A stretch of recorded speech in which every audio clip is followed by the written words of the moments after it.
Pois é, pessoal, viu que não é brincadeira, né? Mas dando continuidade aqui, dá uma olhada nessa matéria da CNN. O Lula defende uma nova governança mundial e diz que convidou o Trump para a COP30. Vamos lembrar que a COP30 é um evento do Lula que está se tornando um verdadeiro fiasco, uma vergonha internacional. De várias figuras que foram convidadas, né, de vários países, de centenas de países, apenas 48 marcaram presença. Ou seja, sinal que ninguém está dando muita atenção para o Lula. E ainda estão pedindo, ó Lula, o brasileiro é ladrão, está querendo roubar o povo, porque estadia que custava R$ 500, eles querem cobrar 10 mil agora. Então você vai ter que pagar isso. Então tá uma coisa bem esquisita, né? Durante a cúpula dos países amazônicos realizada em Bogotá, ou seja, na Colômbia, junto com o Petro, que disse que se chegar no Maduro tem que chegar no Petro também. Nessa sexta-feira, o presidente Lula defendeu a criação de uma nova governança mundial e afirmou que enviou uma carta ao presidente dos Estados Unidos, Donald Trump, para convidá-lo para participar da COP30. Ora, Lula, ora. Deixa o Trump ser a governança mundial.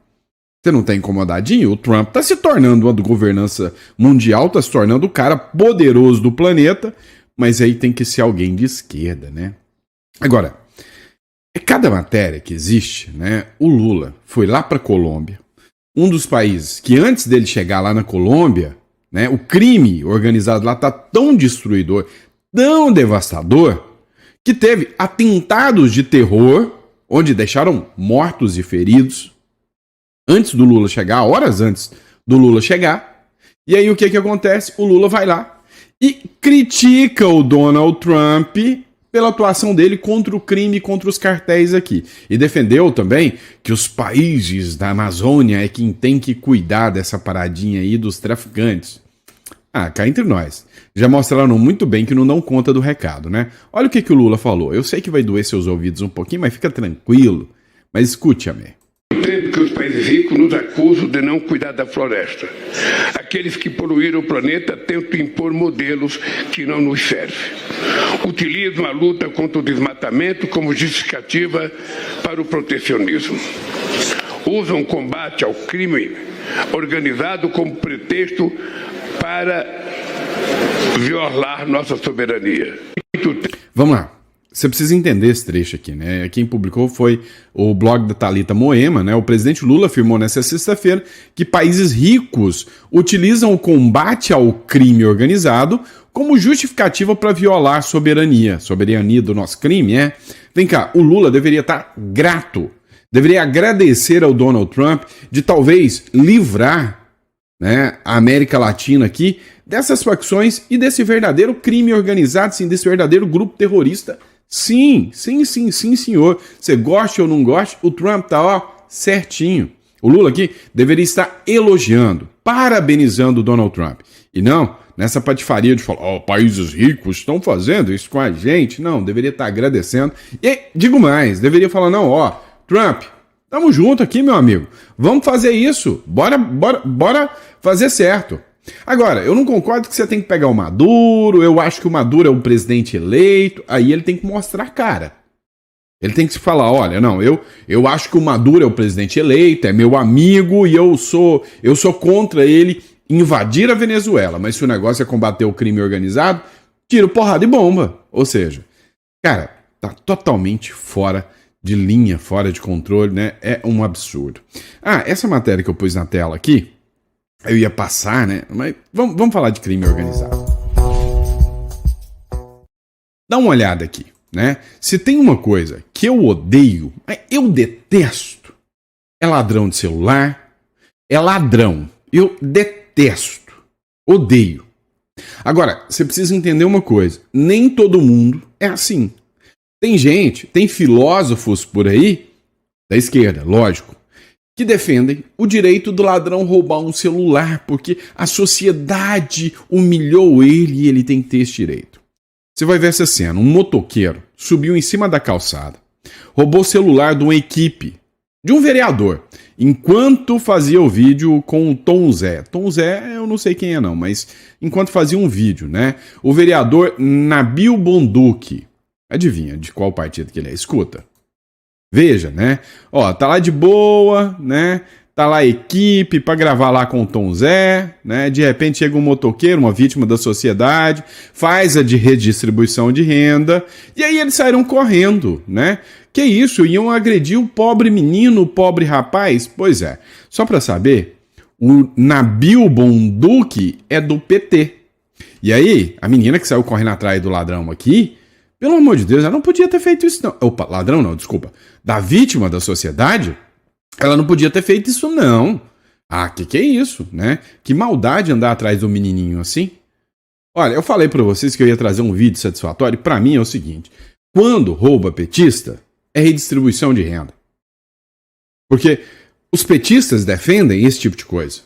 É absurdo. Então, agora, quem sabe, né, o Nabil Bonduki, se bem que não pode legislar sobre direito penal, né, nos municípios, mas assim, comecem a discutir um novo ponto de vista, onde ladrão como esse aí, sinceramente, tem que pagar pelo crime, tem que pagar pelo produto roubado, ele tem que pagar 10 vezes mais para a sociedade. Ou seja, você roubou, ô figura caricata, trabalho forçado para você? Sim, trabalho forçado. Você vai trabalhar para pagar 10 celular do preço do qual você roubou. É Brasil, né? República das Bananas. Agora, vamos falar disso aqui, que aqui o bagulho é tenso, né? O negócio aqui é esquisito. Eu já falei para vocês 1, 2, 10 mil vezes que a direita tem que aprender a manter, ó, a língua dentro da boca. Tem que largar de ser bocudo. E tem que parar de falar besteira. Dá uma olhada aqui. Matéria do Fórum, né? Eu cito a fonte sempre. Fórum The Left People Extreme, ou seja, uma extrema de esquerda, né? Direita, já ia até falar, tanto que essa mídia mequetrefe chama de extrema direita. Essa extrema esquerda mequetrefe, o que eles fazem? Zé Trovão é alvo de ação e nada me surpreende se mandarem prender ele. Ué, aconteceu com o Daniel Silveira, por menos. É alvo de ação por ameaça de morte a Alexandre de Moraes. O deputado bolsonarista, já investigado pelo, agora foi bom, sequestro da Câmara. Primeiro era motim, agora sequestro da Câmara. Disparou ataques contra o ministro do STF. Mas cá entre nós, sinceramente, vocês já sabem como essa mídia é, não sabem? Vocês já estão enjoados de conhecer como a mídia é. E aí, é aquele problema, né? Um problemão que é o seguinte. Você já tem um inimigo que ele distorce o que você fala. Você ainda faz questão de falar besteira? Aí, desculpa, gente, mas não é ser muito inteligente, não. Dá uma olhada aqui, no trecho dessa matéria aqui, da CNN. O deputado Zé Trovão, também do PL, disse que o fim do ministro Alexandre de Moraes está próximo. Vamos entender. Que dia para se dizer, mais uma vez, ao Supremo Tribunal Federal, o STF, continuem perseguindo as pessoas. Vocês estão no caminho certo. Vocês estão no caminho exato. Para que daqui a pouco tempo este país seja uma desgraça definitiva. Eu quero repudiar a perseguição contra não somente um cidadão, mas um dos homens mais eloquentes do evangelho brasileiro, pastor Silas Malafaia, que não merecia ter passado pelo que passou hoje ao chegar no Brasil. Alexandre de Moraes, presta atenção, o seu dia, o seu fim está próximo e nós vamos acabar com a sua vida, porque você não pode fazer o que você está fazendo. O deputado... Então, né? Ai, nós vamos acabar com a sua vida, né? Aqui a gente precisava chamar o Aldo Rebelo para explicar o seguinte: olha, na língua portuguesa, nem tudo que se diz significa daquela forma. Acabar com a sua vida pode ser do ponto de vista, profissional. Nós vamos tirar você do STF, nós vamos empichar você, ou pode significar nós vamos acabar com a sua vida também. Então, se você está no meio do caminho de um lugar onde existem milhares de interpretações duvidosas, e que a esquerda vai fazer questão de te puxar sempre pro barco. Agora, se fosse um deputado da esquerda falando isso do Bolsonaro, ou do Nicolas, ou de mim, aí tá tudo bem, é liberdade de expressão, né? Mas a verdade é que a gente sabe as regras do jogo. E aí tem que ser muito burro para não aprender a jogar, né? Vacilou feio, vai se lascar igual o Daniel Silveira nessa aqui. Vacilou feio, deu bobeira. Vamos lá. Enquanto isso, né, eles falam o que querem, dizem o que querem, controlam a narrativa como querem, mentem quando querem, mas são os defensores da verdade. O Lula quer remoção imediata de posts que considerar contra a democracia, ou seja, eles são a democracia. Então, se você faz algumas críticas ao Barbudinho, ao Barba, se lascou bonito porque eles querem controlar tudo. Para eles é liberdade de expressão, né? Isso é controle. Pelo amor de Deus. O governo do presidente Luiz Inácio Lula da Silva apresentou nesta sexta-feira os 2 projetos de lei para regular as Big Techs. Vai fundo que o Donald Trump tá amando isso aí, tá? No PL de serviços digitais, cuja apresentação foi obtida pelo Poder 360, a imposição às plataformas de agir imediatamente na remoção de conteúdos que se enquadrem como crimes contra a soberania. Se eu fizer uma postagem aqui dizendo que eu tô doido para ver o Trump chutar o traseiro gordo do Maduro, eu posso estar atentando contra a soberania de outro país? Meu post pode cair?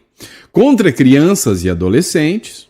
Concordo, aí eu acho que a justiça tem que dar uma liminar na hora. Eu sou favorável ao princípio do acesso à justiça, ao contraditório, à ampla defesa. É isso que eu aprendi nos livros do Alexandre de Moraes. Eu estudei a faculdade inteira lendo livro daquele homem. E hoje eu acho que eu perdi meu tempo porque nada do que eu vejo é o que estava escrito lá. Tá? Terrorismo, facções e tal.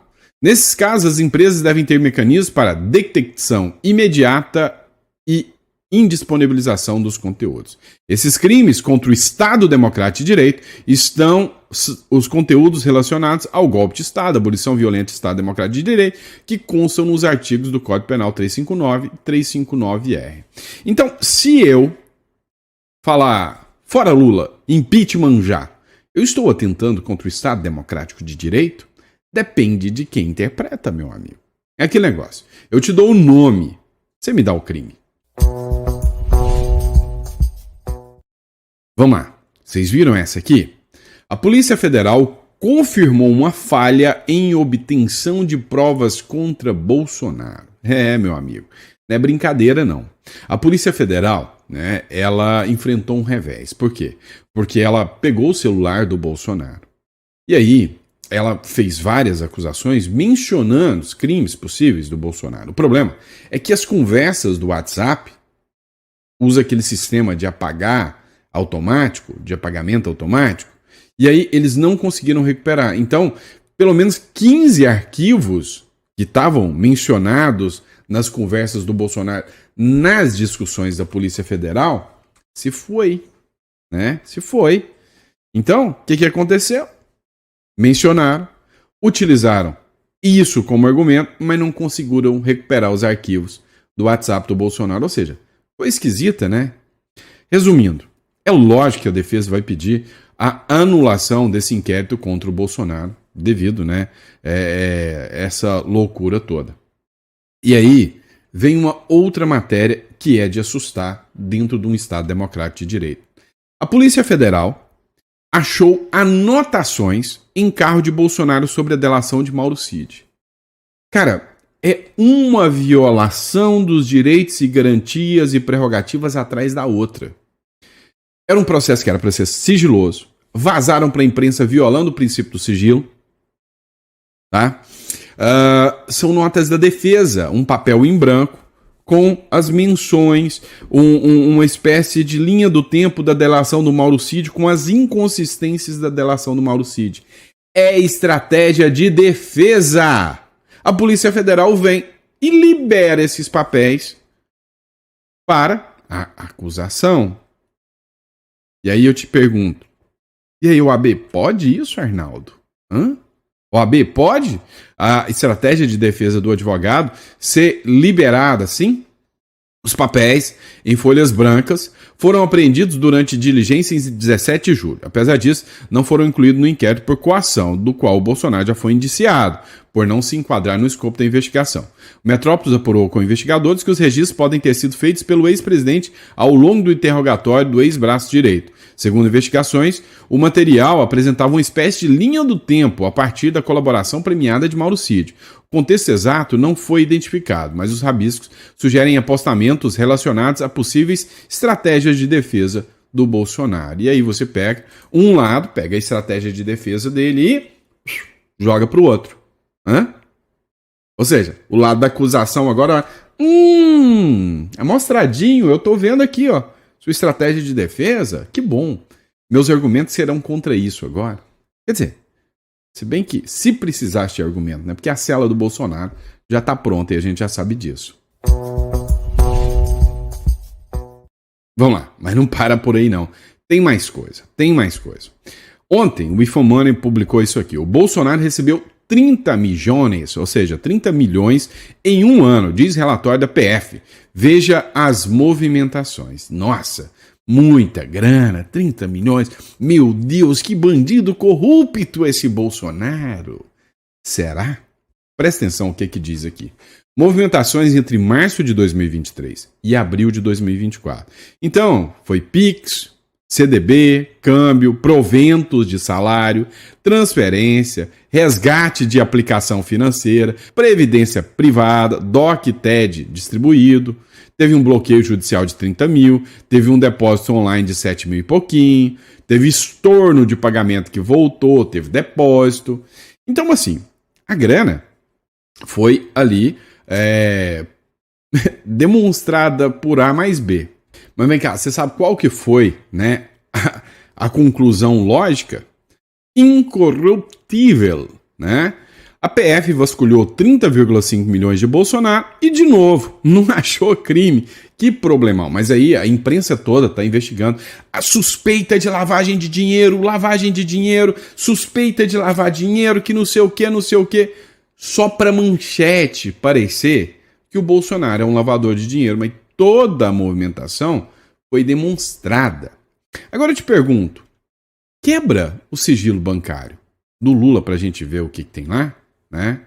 O Bolsonaro recebeu 1,27 milhão só em Pix em 2 anos, que somaram 20,7 milhões de SPF, ou seja, recebeu 20,7 milhões. Teve um estudo que mostrou aí que foram, não sei quantas mil pessoas. Sei que deu 17, 15, 17 reais o valor de cada Pix, né? Comparando assim entre uns que pagam mais, uns que pagam menos, uns que dão mais, outros que dão menos. 20 milhões. E essa foi a movimentação. E aí o Bolsonaro mandou 4 milhões para o Eduardo Bolsonaro, 4 milhões para o Carlos Bolsonaro, mandou dinheiro para a Michele. E aí eles estão falando em lavagem de dinheiro.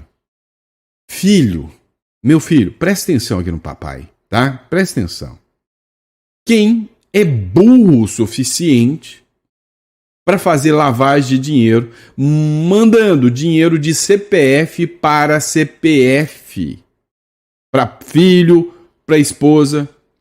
Olha, dá uma busca nos laranjas da turma política aí que vocês vão ver o que é. O cara declara no imposto de renda, faz de CPF para CPF, e aí os caras vêm com essa narrativa de que, não, mas olha só, lavagem de dinheiro, tá vendo? Bolsonaro é corrupto.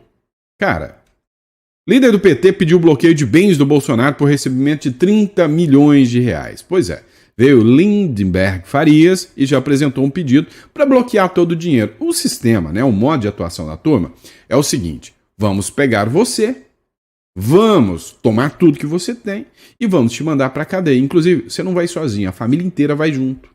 É assim que eles agem. Bolsonaro transferiu 2 milhões para a Michele um dia antes de depor na PF em inquérito contra Eduardo Bolsonaro. Sabe o que a Polícia Federal está falando?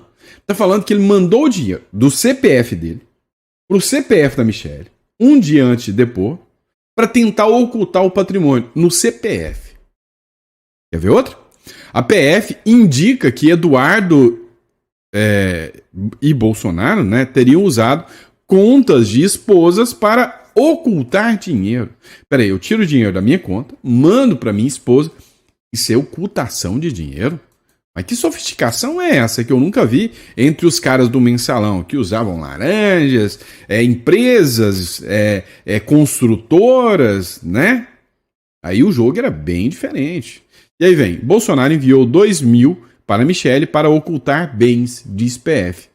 Resumo da ópera. Vão atrás da Michele, vão incluir a Michele no inquérito, vão torná-la inelegível. E a esposa do Eduardo Bolsonaro também. Não querem ninguém para atrapalhar o processo. Vocês entenderam a regra do jogo? Então, tudo isso foi uma narrativa. Cara, liberaram fofoca de família, quebraram o sigilo do cara para mostrar pai mandando dinheiro para filho, CPF para CPF. Olha, não há menor hipótese desse argumento de ocultação de bens. Ocultação de bens mandando de CPF para CPF, de marido para esposa. Meu Deus. Né? Mas é o Brasil, é a República das Bananas. Vem cá, você se sente seguro aqui? Você tem segurança jurídica aqui? Conta pra mim, responde. Abraço, pessoal, fica com Deus e eu vejo vocês no próximo editorial. Sabadão, vocês sabem que eu sou meio relapso, então desculpa o atraso.